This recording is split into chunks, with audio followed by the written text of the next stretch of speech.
Hi hello అందరు ఎలా ఉన్నారు? బాగున్నారా? మేమందరం చాలా బాగున్నాం. మీరు బాగుండాలని మనస్ఫూర్తిగా కోరుకుంటున్నా. ఈరోజైతే గోధుమ పిండి స్వీట్ బిస్కెట్స్ అండి. చాలా అంటే చాలా బాగుంటాయి ఈ రెసిపీ. తప్పకుండా ఒకసారి అయితే అందరూ ట్రై చేయండి. ఫస్ట్ టైం ఎవరైనా నా ఛానల్ చూస్తుంటే ప్లీజ్ సబ్స్క్రైబ్ చేసుకోండి. పక్కనున్న బెల్ ఐకాన్ క్లిక్ చేశారంటే నేను పెట్టే ప్రతి వీడియో మీకు నోటిఫికేషన్ వస్తుంది. ఖచ్చితంగా లైక్ చేయండి. లైక్ చేయడం మాత్రం మర్చిపోద్దు. చూసిన ప్రతి ఒక్కరు ఒక లైక్ అయితే చేయండి ప్లీజ్. మీరు చేసే హెల్ప్ నాకు ఆ లైక్ చేయడమే ఇంకొంతమంది చూడడానికైతే అవకాశం ఉంటుంది. అందుకే అంతలా రిక్వెస్ట్ చేస్తున్నా, లైక్ చేయండి ఓకేనా. ఇప్పుడైతే వీడియోలోకి వెళ్ళిపోదాము. దానికోసం ఒక 2 కప్పులు గోధుమ పిండి తీసుకుంటున్నాను నేను. 2 కప్పులు గోధుమ పిండికి 1 కప్పు షుగర్ పౌడర్ అయితే కరెక్ట్గా సరిపోతుంది.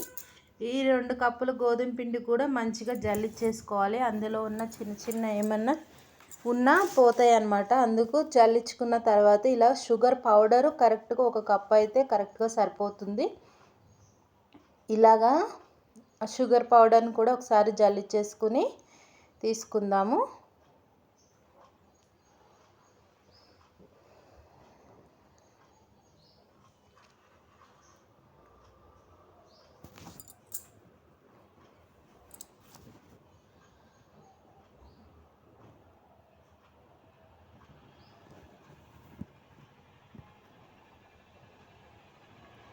ఇప్పుడు మొత్తం ఇలా చల్లించేసుకున్న తర్వాత ఇందులోకి చూసారు కదా, మొత్తం నీట్గా ఇలా చల్లించుకోవాలి. ఇప్పుడు 1 స్పూను బేకింగ్ పౌడర్ వేస్తున్నానండి. ఇది బేకింగ్ పౌడర్, బేకింగ్ సోడా కాదు, బేకింగ్ పౌడర్. మీరు బేకింగ్ సోడా అదే వంట సోడా అంటారు కదా, వంట సోడా వేసుకోవాలంటే చిటికెడు వేస్తే సరిపోతుంది, ఎక్కువ అవసరం ఉండదండి. తర్వాత ఇది ఇలాచీ పౌడర్ అండి, యాలకుల పొడి కూడా వేసుకున్నాను. 1 స్పూన్ అంతా యాలకుల పొడి కూడా వేసుకోవాలి. ఇప్పుడు వేసుకుని ఇది మొత్తం కలిసేటట్టు ఒకసారి బాగా కలుపుకోవాలి. స్పూన్తో కంటే కూడా చేత్తోనే బాగా కలుస్తుందండి. నేను కూడా ఇంకా స్పూన్ పక్కన పడేసి మళ్ళీ చేత్తో అయితే కలిపాను. చేత్తో అయితే బాగా కలుస్తుంది.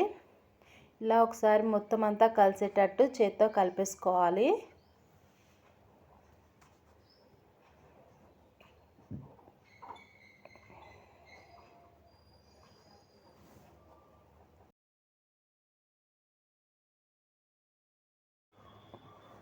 ఇప్పుడు ఇలా కలుపుకున్న తర్వాత ఇందులోకి ఒక 2-3 స్పూన్లంతా నెయ్యి అయితే వేస్తున్నానండి. ఈ నెయ్యి వేయడం వల్ల మనకి గుల్లదనం వస్తాయి అన్నమాట. మనం చేసుకునే బిస్కెట్స్ గుల్లగా బాగా ఉడుకుతాయి, లోపల కూడా క్రిస్పీగా బాగుంటాయి. అందుకోసమని ఇలా నెయ్యి వేసుకుని ఒకసారి మొత్తం బాగా కలిసేటట్టు కలిపేసుకోవాలి. పిండికి పట్టించాలండి మంచిగా. చేతులతో ఇలా రఫ్ చేస్తూ కలిపామంటే పిండి మొత్తం పడుతుంది.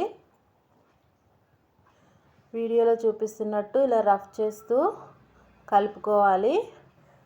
చూసారు కదా, ఇలా చేత్తో ఉండ చుడితే ఉండలాగా రావాలి. అలా వస్తే మనకి సరిపోయినట్టు. ఇప్పుడు కొంచెం కొంచెంగా నీళ్ళు వేసుకుని చపాతీ ముద్దలాగా కలుపుకోవాలి. దానికోసం అంటే ఎక్కువ నీళ్ళు కూడా పట్టవండి, ఎందుకంటే మనం ఆల్రెడీ షుగర్ పౌడర్ వేసాం కాబట్టి లూజ్ వచ్చేస్తుంది. సో చూసుకుని కొంచెం వాటర్ వేసుకుని కలుపుకొని ముద్దలాగా చపాతీ పిండిలా కలిపి పెట్టుకోవాలి. ఇలాగా చపాతీ పిండిలాగా మొత్తం సాఫ్ట్గా కలిపి పెట్టేసుకోవాలి. ఇది కొంచెంసేపు నాననివ్వాలండి. ఇలా కలిపి పెట్టుకున్న తర్వాత ఒక 10 నిమిషాలు అంతసేపు పక్కన పెట్టామంటే మనకి ఆ షుగర్ పౌడరు లూజ్ అవుతుంది అన్నమాట. షుగర్ పౌడర్ వేసుకున్నాం కదా, కొంచెం లూజ్ అవుతుంది పిండి. ఒక్క 10 నిమిషాలు అంతసేపు నానబెట్టుకోవాలి. ఇలా కలిపేసుకుని ఇప్పుడు ఒక 10 నిమిషాలు నానబెట్టుకుందాము. మూత పెట్టేసి ఏదైనా తడి క్లాత్ వేయండి, లేదంటే గిన్నె అయినా బోర్లించి పెట్టుకున్నామంటే సరిపోతుంది. తర్వాత ఒక 10 నిమిషాల తర్వాత ఇలా తీసి చూసుకుంటే చూసారా, పిండి కొంచెం సాఫ్ట్ అవుతుందన్నమాట. మళ్ళీ ఒకసారి బాగా కలుపుకోవాలి. పిండి మొత్తం ఒకసారి మంచిగా కలుపుకున్నామంటే బాగుంటుంది. ఒకసారి ఇలాగా కలిపేసుకోవాలి.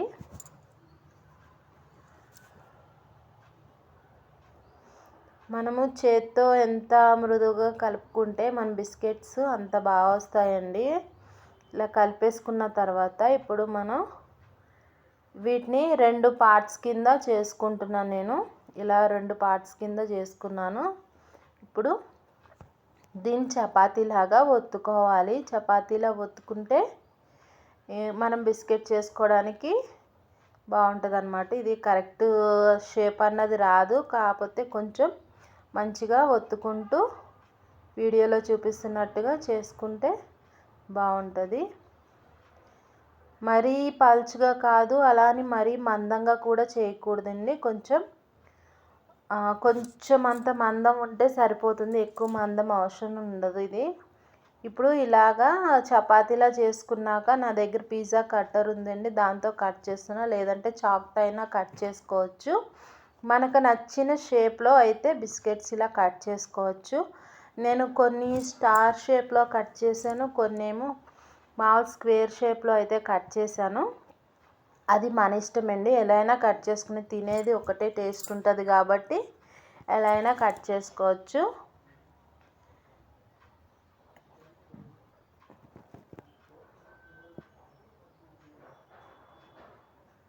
ఇప్పుడు కట్ చేసేసుకున్న తర్వాత పిజ్జా కట్టర్తో ఇలా మెల్లిగా అంటే మనకి బిస్కెట్స్ అనేవి ఊడొస్తాయి. చూసారా, ఈ మందంలో అయితే నేను చేశాను. అన్నీ కూడా మనకి ఈ మందం అయితే కరెక్ట్గా సరిపోతుందన్నమాట. ఇలా చేసుకుని అన్నీ నీట్గా తీసుకోవాలి. చూసారా, ఇవన్నీ చేసి పెట్టేశాను నేను. కొన్ని స్టార్ షేప్లో చేశాను, కొన్ని ఏమో ఇలా స్క్వేర్ షేప్లో అయితే చేశాను.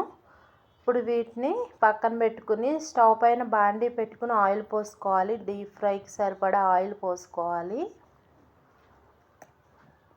ఆయిల్ హీట్ అయ్యే వరకు వెయిట్ చేసి, ఆయిల్ హీట్ అయిన తర్వాత ఒక చిన్న పిండి ముద్దనైతే వేసుకుని నూనె కాగిందో లేదో చూసుకుందాము. ఇప్పుడు మనకి మంచిగా పైకి తేలింది కాబట్టి ఇంకా ఆయిల్ కాగిపోయినట్టే. మన బిస్కెట్స్ అయితే ఇంకా ఆయిల్లో వేసేసుకుని వేయించుకోవడమే.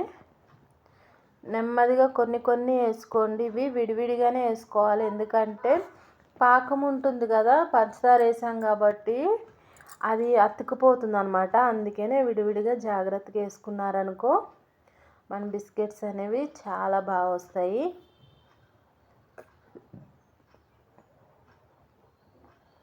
చూసారా, ఆయిల్లో వేయగానే తేలిపోతూ మనకి ఉబ్బుతున్నాయి బిస్కెట్స్.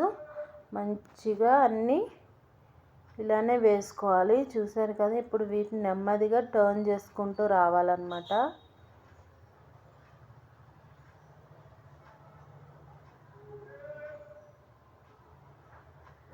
ఇవి తీసేటప్పుడు కూడా ఒకదాని మీద ఒకటి వేయకూడదండి. కొంచెం పలుచగా పరుచుకున్నారంటే కాసేపు అవి ఆరేంత వరకు, ఆ పాకం గట్టిపడేంత వరకు కూడా పలుచగా వేసుకోవాలి. తర్వాత వెంటనే గట్టిపడిపోతాయి. అప్పుడు ఒక డబ్బాలో అయితే వేసుకుంటే మనకు క్రిస్పీగా ఉంటాయి. ఇవి తీసిన వెంటనే వేడి మీద అయితే ఒకదాని మీద ఒకటి లేకుండా అయితే చూసుకోండి. ఇప్పుడు చూసారు కదా, అన్నీ వేగిపోయినాయి. ఇలా వేగితే సరిపోతాయి. ఇంకా తీసేసుకుందాం ఆయిల్లో. మంచి కలర్ అయితే వచ్చేసినాయి కదా బిస్కెట్స్. ఇలా వస్తే సరిపోతాయి. ఇప్పుడు వీటిని తీసేసుకుని విడివిడిగా ఒక ప్లేట్లో అయితే పరిచేసుకుంటాను నేను. మనకి ఈ వాయ ఏగేలోపు అవి గట్టిపడిపోతే అవి తీసుకుని ఒక డబ్బాలో వేసుకోవచ్చు. మళ్ళీ ఆ ప్లేట్ అయితే ఖాళీ చేసుకోవచ్చు కదా అలాగా. ఎందుకంటే విడివిడిగానే ఉంటేనే మనకి అతుక్కోకుండా బాగా వస్తాయి. ఇలానే అన్నీ కూడా వేయించేసుకోవాలండి. నేనైతే ఇగో అన్నీ వేయించేసాను. చూసారు కదా, అయిపోయింది మన రెసిపీ.